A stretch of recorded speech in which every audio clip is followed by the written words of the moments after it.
오늘 저녁에는 아버지의 이름으로 그들을 보존하사 이 제목으로 함께 말씀을 나누겠습니다.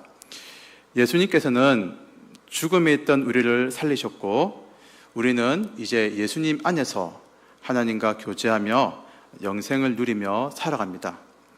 하지만 우리가 신앙생활을 하면서 교회를 열심히 다니고 또 사역을 이리저리 감당하면서 세상에서 삶을 살아가다 보면 어느샌가 예수님 없이 이리저리 바쁘게 살아가는 우리의 모습을 마주하게 됩니다.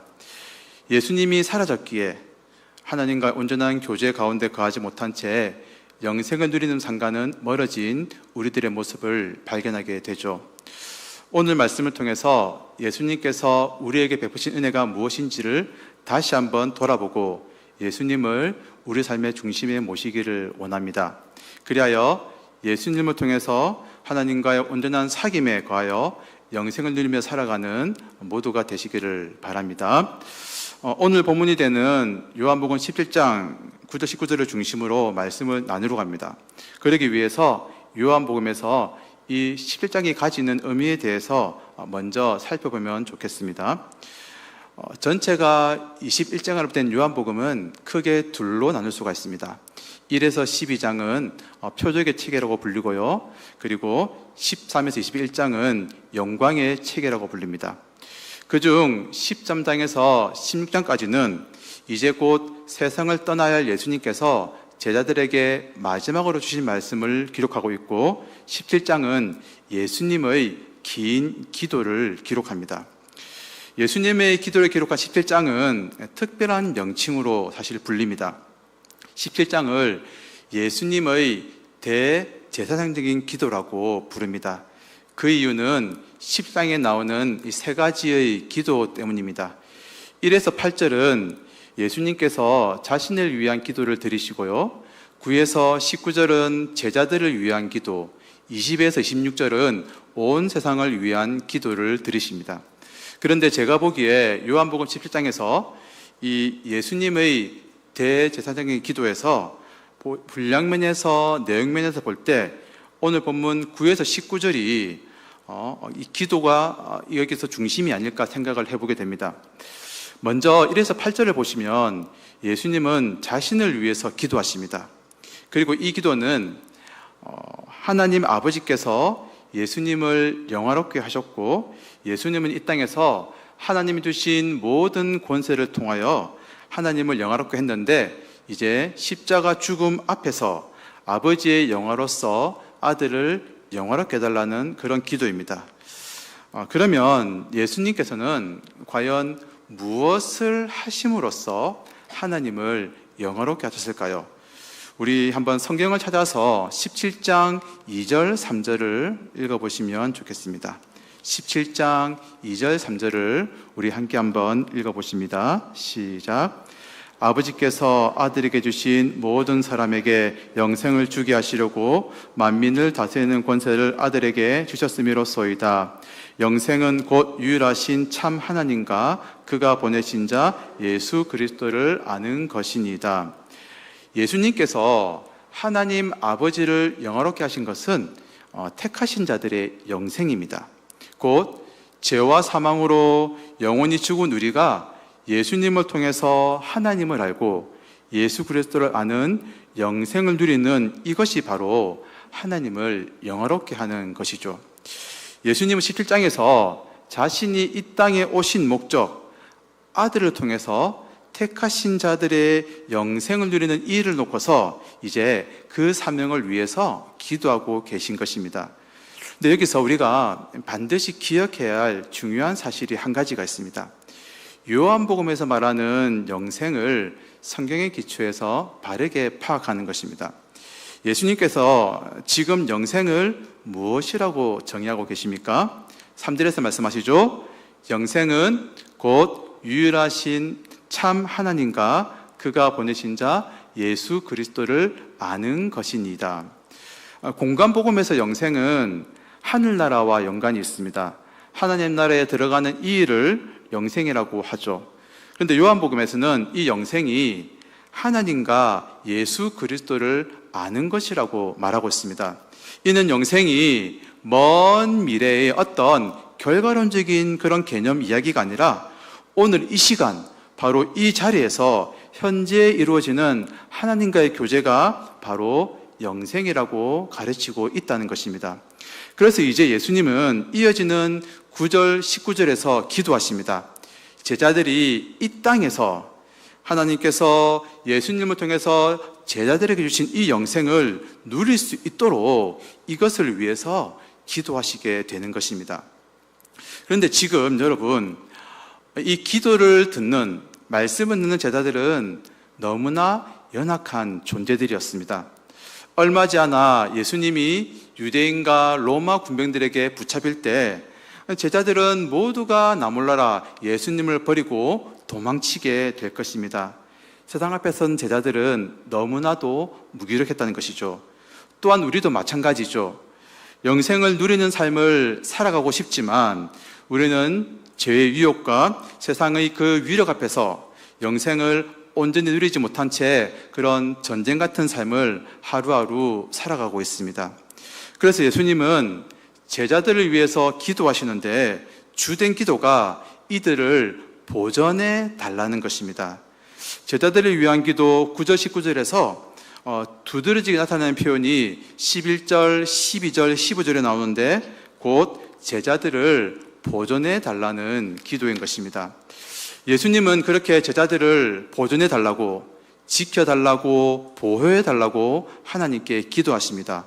무엇을 위해서 보존해 달라는 말입니까?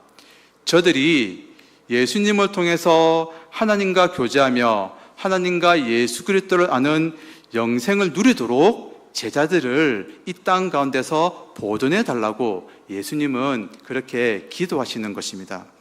그리고 여러분 17장 26절을 보시면 예수님의 온 세상을 위한 기도입니다. 그런데 이것은 제자들을 통해서 온 세상 가운데 복음이 전파되기를 위한 기도입니다. 그리고 이를 위해서 가장 중요한 것이 바로 먼저 제자들이 영생을 누리도록 보존되는 것이라는 것입니다.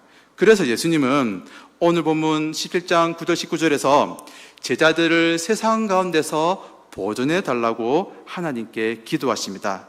예수님은 제자들이 남겨진 이 땅에서 영생을 누리는 이 삶을 살도록 저들을 보존해 주시기를, 저들을 지키시고 보호해 주시기를 그렇게 기도하시는 것입니다. 그리고 이를 위해서 세 가지만 한번 살펴보시면 좋겠습니다. 먼저 제자들이 하나가 되어야 한다는 것입니다. 우리 17장 11절 말씀 함께 한번 읽어보십니다. 시작. 나는 세상에 더 있지 아니하오나 그들은 세상에 있어 없고 나는 아버지께로 가옵나니 거룩하신 아버지여 내게 주신 아버지의 이름으로 그들을 보존하사 우리와 같이 그들도 하나가 되게 하옵소서. 아멘. 제자들의 보존을 위해서 예수님은 당신께서 성부 하나님과 하나이신 것처럼 제자들도 서로가 하나가 되기를 위해서 기도하십니다. 제자들이 택함 받은 백성으로서 온전한 교제와 연합을 통해 하나가 되는 것이 예수님의 첫 번째 소원이었다는 것입니다. 예수님은 가시지만 제자들은 세상에 남겨지게 될 것입니다. 그리고 세상은 끊임없이 미워하고 분열하는 곳이죠. 그래서 예수님은 아버지의 이름으로 그들이 하나가 되도록 지켜달라고 그렇게 요청하십니다. 그리스도 안에서 하나됨이 제자 공동체의 생명이며 교회가 지켜나가야 할 예수님의 뜻이라는 것을 기억하는 모두가 되시기를 바랍니다. 다음 둘째로는 구별이 있어야 합니다. 예수님은 그렇게 제자들이 세상 속에서 세상에 속하지 않도록 이제 지켜달라고 기도하십니다. 14절에 보시면 세상에 속하지 않도록 이런 표현이 나옵니다. 여러분, 이것이 바로 구별입니다. 제자들은 이제 예수님께서 가시고 나시면 험난한 세상 속으로 보내어질 것입니다. 그런데 그 세상 가운데서 보존되는 길은 세상의 즐거움을 따르거나 세상과의 적당한 타협이 아니라는 것입니다. 악에 빠지지 않는 것, 바로 구별입니다. 주님이 세상을 위해 오셨지만 세상에 속하지 아니셨던 것처럼 제자들 된 우리도 세상 가운데서 구별되어 살아가는 모두가 되시기를 바랍니다. 셋째로는 거룩입니다. 우리 17절 말씀 함께 한번 읽어보시면 좋겠습니다. 17절입니다. 시작.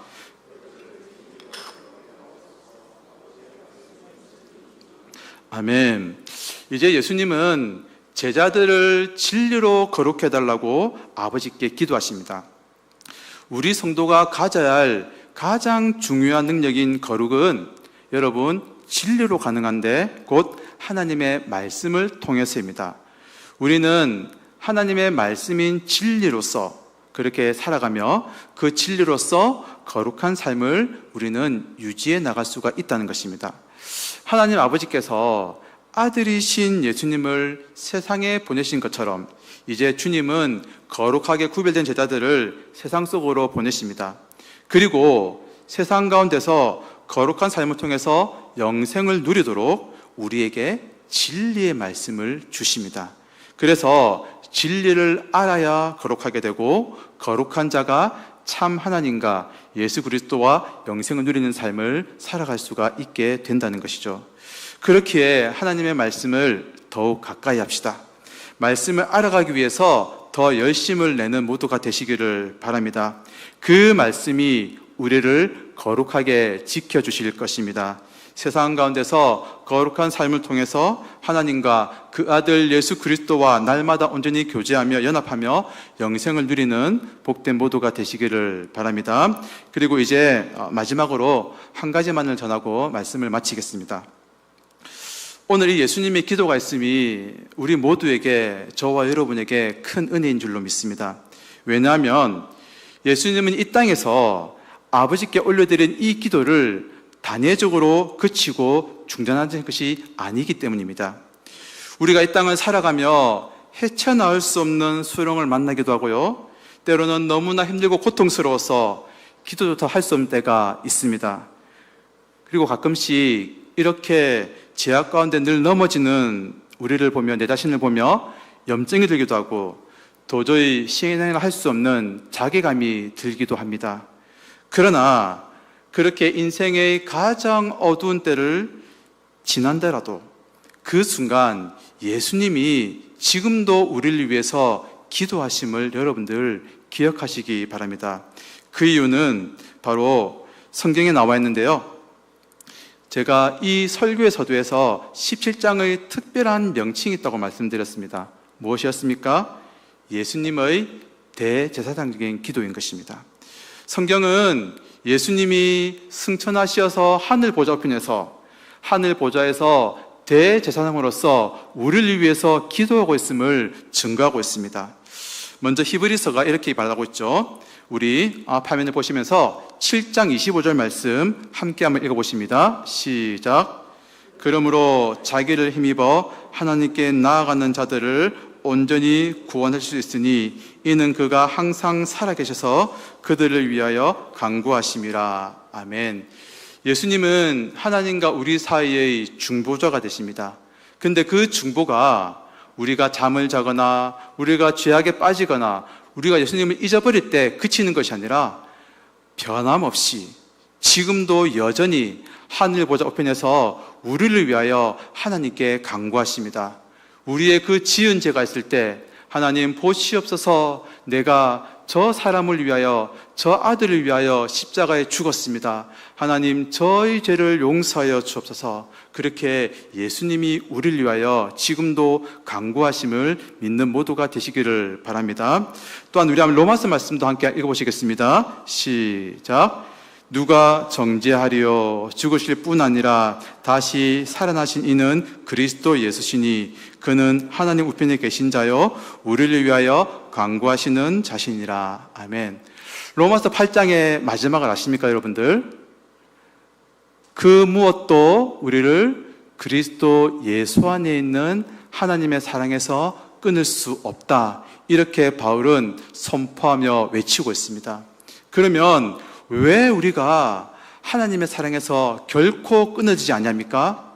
그것은 바로 예수님의 중보 사역 때문입니다.